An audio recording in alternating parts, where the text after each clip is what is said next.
बिहारी वाजपेयी थे और देश के उप प्रधानमंत्री हमारे अडवाणी जी थे। बहुत समस्या था उसमें, तो अडवाणी जी कहे कि आप चिंता मत करो, सर 2-3 दिन में बाहर जाने वाले हैं तो प्रधानमंत्री हम रहेंगे और काम कर देंगे। इसी बीच में हम लोगों ने कई बार प्रधानमंत्री से मिलने का काम किया। माननीय और अटल बिहारी वाजपेयी से मिलने का काम किया। वह अरुण पासवान ने कह रहा था कि हम बहुत भाग्यशाली हैं, एक गरीब आदमी, एक मजदूर आदमी होकर के कई बार प्रधानमंत्री से मिलने का काम कर रहे हैं। 2003 में हमारा त्रिपक्षीय बैठक हुई थी।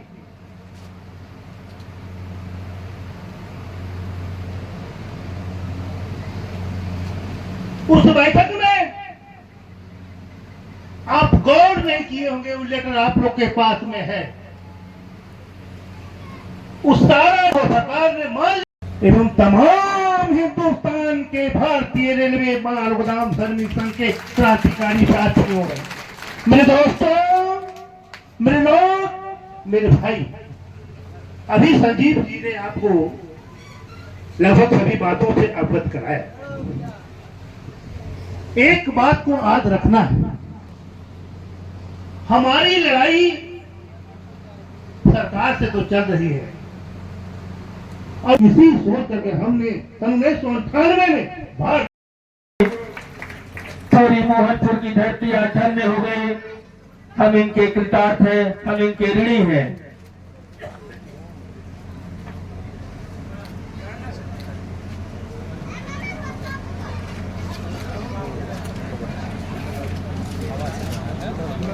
कूलर को 1 मिनट बंद करो, कूलर बंद करो, कूलर बंद करो।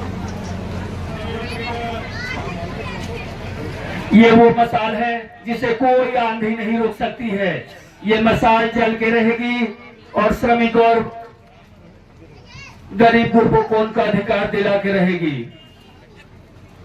ये वो दीप है जो श्रमिकों के जीवन में उजाला लाएगी, रोशनी लाएगी।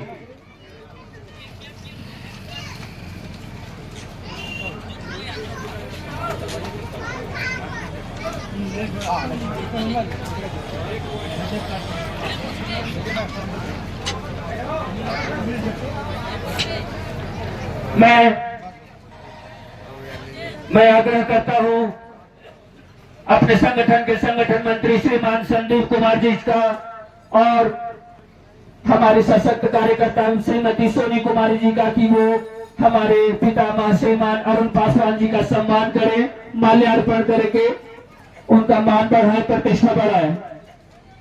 श्रीमान साधु मंडल जी, साधु मंडल भैया जहां भी हो आप आगे आए।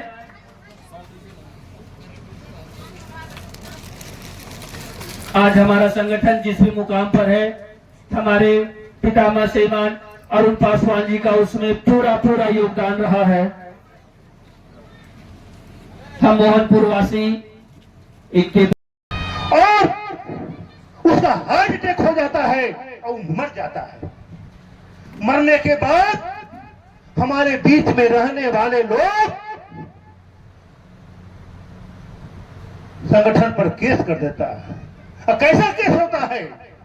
मरने वाला भी अरुण पासवान और FIR होता है भी अरुण पासवान। यह लड़ाई वहां विराम हो गया और विराम होने के बाद 2006 तक केस चला और उस केस के अंदर हम पर 44 लग गया था कि आप मंत्रालय नहीं जा सकते हैं। तब तक सरकार बदल गई, सरदार बदल गई।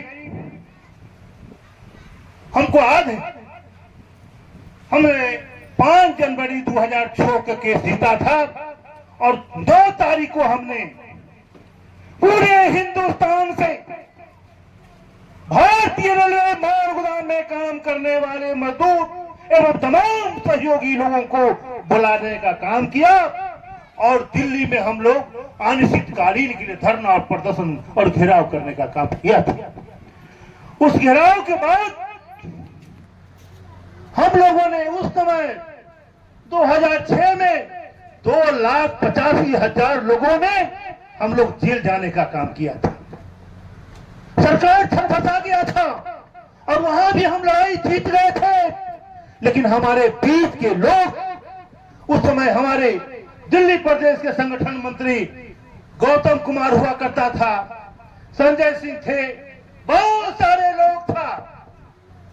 वो लोगों ने ठेकेदार के माध्यम से कुछ ऐसे लोग भी हिंदुस्तान में हैं, वो गरीब को अधिकार दिलाना नहीं चाहते हैं। अगर गरीब को अधिकार मिलने वाला हो तो आपके बीच वाले लोग निकल करके उसको डिस्टर्ब करने का काम करता है। और 2006 में जब आंदोलन हुआ और आंदोलन के बाद मैंने हमारा अधिकार जो मिला, उसके बाद एक हम पर केस करता है। कौन करता है? हमारे संगठन का राष्ट्रीय कार्यालय प्रभारी अनिल सिंह हुआ करता था, उसने हम पर केस किया कि भारतीय रेलवे महागुदाम श्रमिक संघ के राष्ट्रीय महामंत्री हमसे 20 लाख रुपया लिया है नौकरी के नाम पर। जब यह कंप्लेन हम पर हुआ तो हम धरना पर बैठ गए। आप गूगल में देखिएगा। और भारत सरकार से हमने डिमांड किया कि हमने अगर इसके पैसा लिया है तो हमको फांसी होना चाहिए, नहीं तो इसको साले को जान मार दो।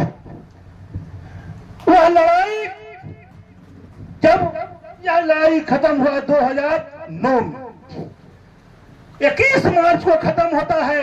फिर 24 मार्च को बिना सरकार को सूचना दिए हुए हमने पूरे हिंदुस्तान के लोगों को बताया कि आओ दिल्ली, सरकार बदल जाती थी, रेल मंत्री बदल जाता था, रेल मंत्रालय गठबंधन में हुआ करता था, फिर दूसरा रेल मंत्री बनता था। फिर हम धरना देने का काम किया और धरना प्रदर्शन जब काम किया गया देने का, फिर हमारे संगठन के लोगों को लोग खरीद करके हम पर केस करवाने का काम किया। सरकार का पावर नहीं है कि हमारा अधिकार को रोक दे। हमारा बच्चा जो बीच में गद्दार है, दुगला है, गरीब विरोधी है, कुछ पैसा के लोभी है, ऐसे लोगों से सावधान रहने की जरूरत है। वह हमारा काम को रोकता। सरकार क्या करेगी? हम इतना ताकतवर हैं, हम इतनी बड़ी संख्या है पूरे हिंदुस्तान में। अगर सबसे बड़ा संगठन है, ट्रेड यूनियन है, तो अब भारतीय रेलवे माल गोदाम श्रमिक संघ है। इसे कौन टकरा सकता है? लेकिन बाहर वाले लोगों से डर नहीं है मेरे बच्चों, जो हमारे साथ में है, जो तुम्हारे साथ में घुरता है, ऐसे लोगों से सावधान रहना होगा। उसके बाद 11 की कहानी हुआ। 11 में फिर एक संगठन हमारे खिलाफ बनाया। उसमें हमारे खास लोग थे। उसमें साहेब सिंह, साहेब महतो, उसमें दुखी सरदार, कुछ हमारे परिवार के सदस्य, नगेश्वर दीवाना, ऐसे लोगों ने फिर संगठन बना करके हम पर केस कर दिया। ऐसा ही करते करते फिर भी भारतीय रेलवे माल गोदाम श्रमिक संघ रुका नहीं, आगे बढ़ते रहा। उसका परिणाम आज देख रहे। अभी आपने देख रहा होगा, हम अभी चल रहे थे, हम ही तुझ पर देख रहे थे। एक बंगाल में हमारा संगठन का आदमी हुआ करता था। आओ आओ ताऊ ताऊ, अरे उससे क्या होगा? उससे कुछ होने का नहीं। हाँ, तुम हमारे बच्चों को अधिकार देने से रोक नहीं सकता है, थोड़ा ठहराव कर सकता है। कोई ताकत ही नहीं लिया है कि हमारे बच्चों को उसके अधिकार से, उसके हक से आरोप पासवान के रहते हुए उससे वंचित कर दे। ऐसा कदापि हो ही नहीं सकता है, यह विश्वास करो। मेरे दोस्तों, मेरे लोग, मेरे बच्चों, सबसे बड़ी बात है, हम लोगों के आपसे कसम खाना होगा। सरकार से निपटने के लिए तो बेटा हम लोग हैं, तुम्हारे बीच में कुछ ऐसे लोग हैं, मजदूर विरोधी ताकत ऐसे लोग हैं जो कुछ पैसे पर बिक जाते हैं। कुछ लोग देखता है कि यह आदमी कैसे आगे बढ़ रहा है, इसको रोकने के लिए पूरे हिंदुस्तान में रेलवे माल गोदाम के मजदूरों को पेट पर फेंट मारता है। अरे बेवकूफ, तुम इसके पेड़ा में क्यों फंसे हुए हैं? यहाँ तो इस दरबार में यह संगठन ही नहीं, कहीं भी कर्म का पूजा होता है। तुमको इससे आगे बढ़ना है तो आगे बढ़कर काम करो, तुम ऑटोमेटिक बढ़ जाओगे। लेकिन कुछ लोग हमारे संगठन में ऐसा भी है, फार्म भी भरता है, चंदा भी लेता है और उसको पहुंचाने का जहां सरकार को मैसेज बहुत बहुत धन्यवाद। सरकार सच और झूठ का उजागर करने वाले लोग हैं। मैं चाहता हूँ संगठन के माध्यम से जो हमारी मांगे जो हमें मिला है, जो मांग भारतीय रेलवे माल गोदाम श्रमिक संघ आज यहाँ कार्यकर्ता सम्मेलन हुआ। इसका सबसे बड़ा उद्देश्य हमारे बीच में रह करके लोग जिस घात कर रहे हैं उसको दूर करना, और दूसरा है कि महाधिवेशन करके सारे हिंदुस्तान के मजदूरों को हक अधिकार दिलाना। वो सूत्री कार्यक्रम है या पूरे हिंदुस्तान में चल रहा है। भारत सरकार को इसमें क्या मैसेज देना चाहते हैं आप? भारत सरकार को मैसेज देना चाहते हैं जिसके बल पर, जिसके ताकत से वो रेल चल रही है, उसका हक अधिकार जो आज तक रोके हुए है उसका विलंब लागू करें, अन्यथा देश में संपूर्ण भारत में इसका आंदोलन जो हो रहा है अब व्यापक रूप से आंदोलन होगा। यह सरकार को आपके माध्यम से हम करना चाहते हैं।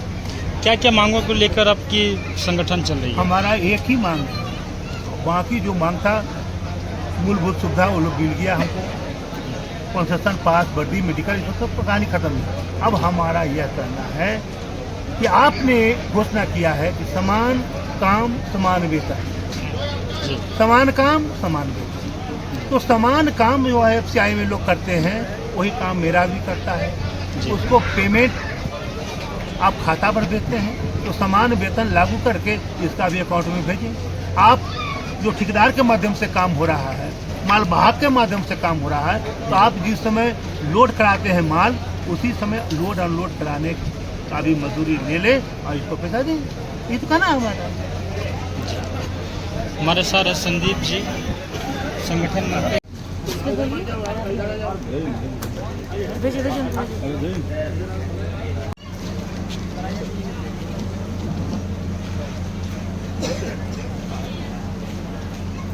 दूर दराज के इलाकों से आए हुए हमारे सभी श्रमिक बंधुओं का मैं स्वागत करता हूं, अभिनंदन करता हूं।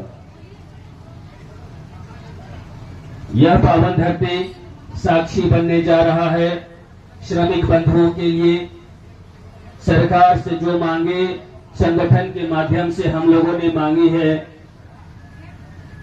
कुछ मांगों को सरकार ने मान भी लिया है, लेकिन हमारी लड़ाई अभी भी जारी है, क्योंकि जब तक हम श्रमिकों के चेहरों पर खुशियां नहीं देख लेंगे हम रुकने वाले नहीं हैं। जब तक हमारे श्रमिक बंधुओं के चेहरों पर वो तसल्ली, वो सुकून, वो शांति नहीं दिख जाता है, तब तक हमारा संगठन और हमारे संगठन के कार्यकर्ता रुकेंगे नहीं। पूरा देश आज एकजुट खड़ा है। मुझे बड़ा ही गर्व महसूस होता है कि आज इस मंच पर बंगाल, उड़ीसा, शायद मिसाल लोग जान पाए कि अरुण हमारे पितामह श्रीमान अरुण पासवान जी का सम्मान करें, माल्यार्पण करके